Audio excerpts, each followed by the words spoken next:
Selamlar, ben Noyan Vural, mimarım. Bugün ilham veren işlerin sorularını cevaplayacağım. Aslında zor bir soru bu. Ama sanırım 40 büyük 82 ağırlıklı olarak mimarlık tarih boyunca hep aslında kendini göstermek ve kendi varlığını hissettirmek üzerine tasarlanmış ve yapılmış. 40 büyük 82 projesi ise bir tartışma sonucu başlayan ve benim aslında bir yerde de işveren pozisyonunda olduğum bir proje.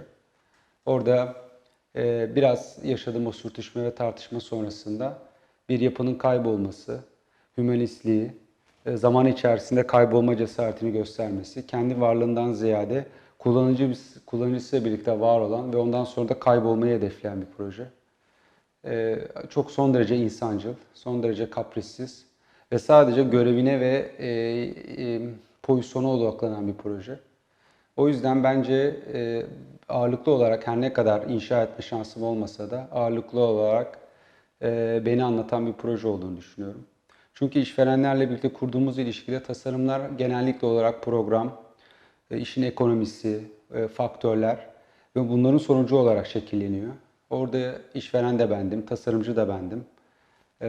O yüzden tam olarak hani benim içime sinen projelerden bir tanesi. Öbür türlü mesela örneğin Recep Bey'le yaptığım proje ya da işte İnanç Bey'le yaptığım ya da başka işverenlerine yaptığım proje onların varlıklarıyla birlikte başka bir şeye evriliyor ve başka bir şekilde şekilleniyor. Bunda ise öyle bir şey yoktu.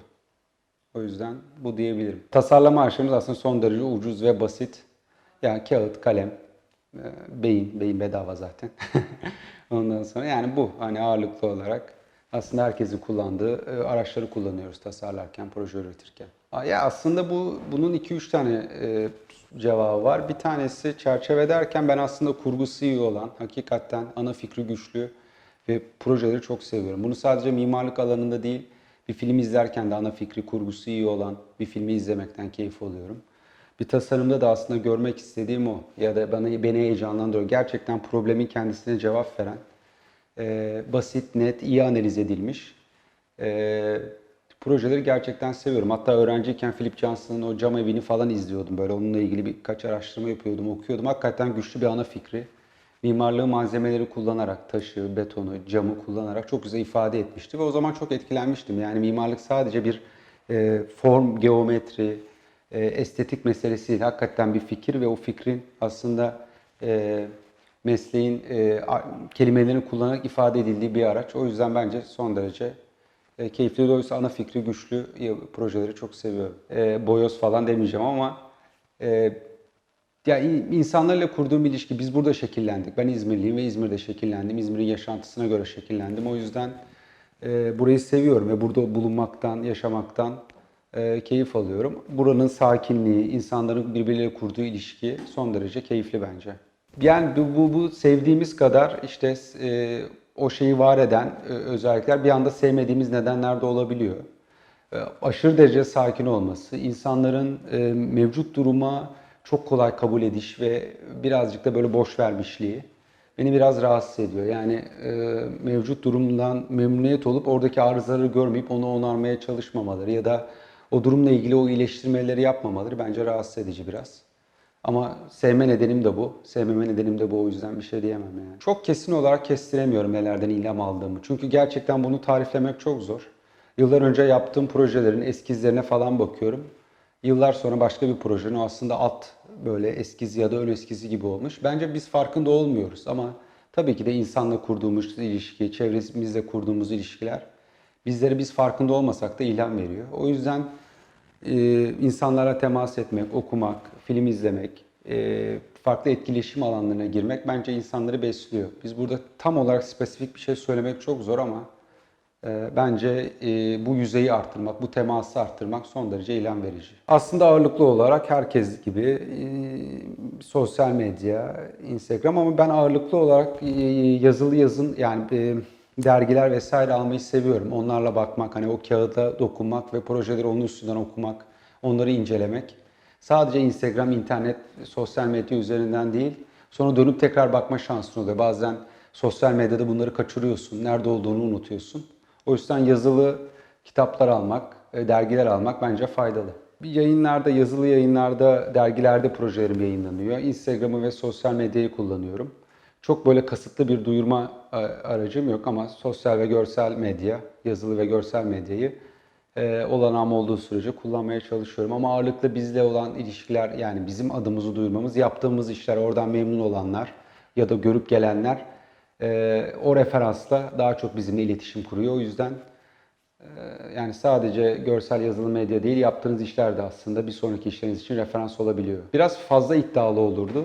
Mesleki olarak ilham vermekle bence kişisel olarak ilham vermek arasında biraz fark var. Mesleki olarak söyleyebileceğim şey, evet bizler belli potansiyel ya da yetenekle dünyaya geliyoruz ama bizi farklı kılan şey o yeteneği beceriye dönüştürürken harcadığımız enerji. Bunun için de Türkiye gibi çok zor şartlarda ve değişken şartlara sahip bir ülkede çok sabırlı olmak, sakinliğini korumak ve bütün bunlara rağmen çalışmaya devam etmek çok önemli. Dayanıklılık bence. Türkiye'de başarılı olmanın en önemli şeyi dayanıklı ve yüksek toleranslı olmak. Hayat ve sosyal olaraksa tavsiye edebileceğim şey, kendinizi tanıyın ve kendinize uygun olan, istediğinizi değil. Burada en büyük yanılgı o bence. İnsanlar istediği şeyin peşinden gidiyor ama kendinize uygun olan işin, mesleğin, hayatın peşinden koşun. O çok daha mutlu edici. Eğer sorun ya da ana problem mutlu olmaksa bence bunu atlıyoruz. Hep istediğimizin peşine gitmeye çalışıyoruz. Bu da zor. O yüzden empati yapmak, öz eleştiri yapmak çok önemli. Çok spesifik bir söz yok. Bir de bunlar çok değişken, değişiyor. Ama Steve Jobs mesela şey diye önermişti bir yazısında ya da küçük bir yazısında.